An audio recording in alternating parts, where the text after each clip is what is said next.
পাকিস্তানের নাম শুনলেই যেন আঁতকে ওঠে ভারত, আঁতকে ওঠে ভারত। হ্যাঁ, প্যান্ট ভিজে ফেলি আমরা নাম শুনলেই। ভালো উঠালে রে দেবা, উঠালে রে বাবা।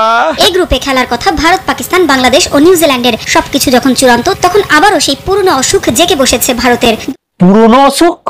বেশি আলবাল বকলে না কানের গোড়া একটা থাবড়া মারবো সঙ্গে পোক্ত। দুদেশের সীমান্তে চলমান অস্থিরতার কারণে হঠাৎ করেই বেঁকে বসেছে ভারত। এই পাকিস্তানে চ্যাম্পিয়ন্স ট্রফি আয়োজন করা হলে তাতে ক্রিকেটারদের সেখানে যাওয়ার অনুমতি দেবে না ভারতের পররাষ্ট্র মন্ত্রণালয়। ফলে নতুন করে অনিশ্চয়তা দেখা দিয়েছে চ্যাম্পিয়ন্স ট্রফির ভবিষ্যৎ। যদিও পাকিস্তান সহ বিভিন্ন দেশের বেশ কয়েকটি গণমাধ্যমের খবর, এবার আর ভারতের প্রস্তাবে মন গলবে না আইসিসির। কঠোর হস্তে ভারতের দাদাগিরি দমন করবে ক্রিকেটের নিয়ন্ত্রক সংস্থা। তাই এটাও বোকা বলেই বলেছে, দোষ নাই।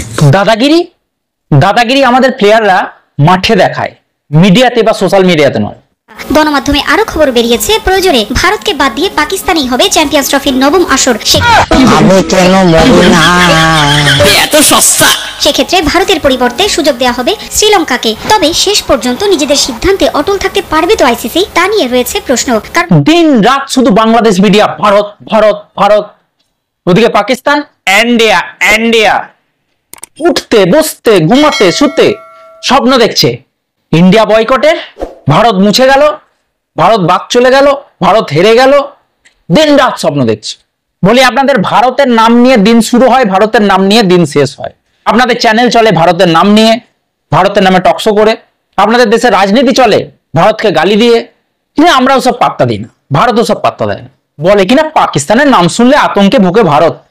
ভিডিও শেষে বলবো কি কারণে ভারত খেলতে যাবে না, কান দুটো খাড়া করিয়া শুনে। আবার বলে ভারতকে বাদ দিয়েই করবে, ভারতের দাদাগিরি চলবে না। দম থাকলে করে দেখা, দেখি চ্যাম্পিয়ন্স ট্রফিতে ভারতকে কিভাবে বাদ দেয় আইসিসি।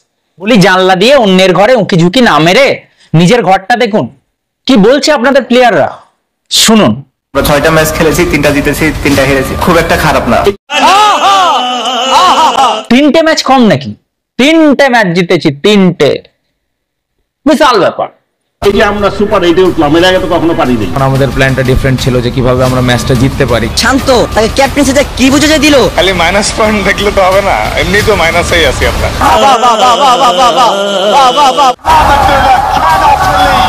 মানে এরকম ব্যথা মনে হয় জীবনে কখনো পাই নাই।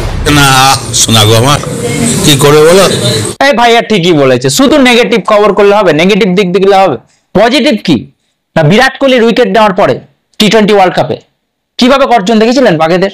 বাংলাদেশে একটা ম্যাচ হারার পর ধোনি বাহিনীকে কিভাবে নাগিন ডান্স দেখানো হয়েছিল, মনে পড়ে? এগুলো অ্যাচিভমেন্ট, এগুলো ভুলে গেলে চলবে? আর আপনাদের টার্গেট তো সবসময় নেক্সট ওয়ার্ল্ড কাপ, তাই চিন্তা কি? নিশ্চয়ই হবে, আসছে বছর। লজ্জা করে না? একটা প্লেয়ার মাঠে দাঁড়াতে পারে না, 25 বছর ধরে ক্রিকেট খেলছেন, একবারও সেমিফাইনাল যাওয়ার সুযোগ হলো না। ট্রফি তো ভুলেই যান।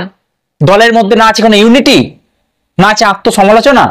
সবাই ব্যস্ত কিভাবে ভোটের টিকিট পাবো, কিভাবে দুটো অ্যাড করে টাকা ইনকাম করবো, কিভাবে এর ওর খুঁত খুঁজে বেড়াবো, সমালোচনা করবো।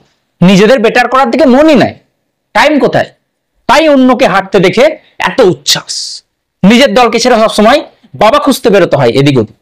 এখনো বলছি অনেক সময় আছে, নিজেদের দলের দিকে মন দিন। অনেক ভালো ভালো প্লেয়ার আছে, তাদেরকে তৈরি করে মাঠে দাদাগিরিটা দেখান, খেলে লড়াই করে লড়ে একবার ফাইনালে আসুন, তবেই আপনাদের গর্জন সবাই শুনবে। তা না হলে ওই সোশ্যাল মিডিয়ায় সারা জীবন মিউ মিউ করতে হবে। যাই হোক, এবার আসি, সবাই যে প্রশ্নটা করছে কেন ভারত যাবে না পাকিস্তানে খেলতে। ছোটখাটো অনেক খেলাতেই, যেমন টেনিস, কবাডি, এগুলোতে কিন্তু ভারতের টিম পাঠায়। ক্রিকেট এলে কি হয়ে যায়? কি দেশপ্রেম জেগে ওঠে? প্রথমত বলতে চাই যে ক্রিকেট হচ্ছে ভারতের কাছে একটা সেন্টিমেন্ট, একটা রিলিজিয়ান, ধর্ম, এবং সব থেকে বেশি রেভিনিউ এখান থেকেই জেনারেট হয়। এবং পাকিস্তান তাই চায় যে ভারত যেন সেখানে যায়, যাতে তাদের ইকোনমিটা ডেভেলপ হয়, যেটা অন্যান্য গেমে হয় না, যেহেতু সেগুলো অত পপুলার নয়। সেই জন্য ক্রিকেট এলে ভারতকে চিন্তা ভাবনা করতে হয়। এবং পাকিস্তান তাদের ক্রস বর্ডার টেরোরিজম কিন্তু এখনো বন্ধ করেনি, কন্টিনিউয়াস চালিয়ে যাচ্ছে। লাস্ট 1 মাস ধরে সেটা আরো বেড়েছে। ভারতের একটা পলিসি আছে যে terror and talk Kant go together.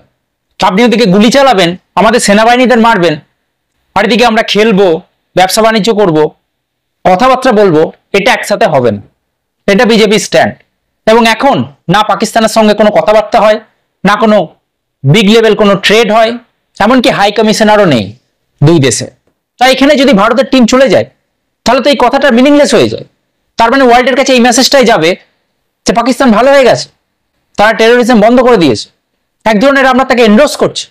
এটা তো হতে পারে না, সেই জন্য ভারত যাবে না পাকিস্তানে খেলতে। সেকেন্ড, সেফটি সিকিউরিটি নিয়ে আমাদের প্লেয়ার এবং ইন্ডিয়ান গভর্নমেন্ট আশ্বস্ত নয়।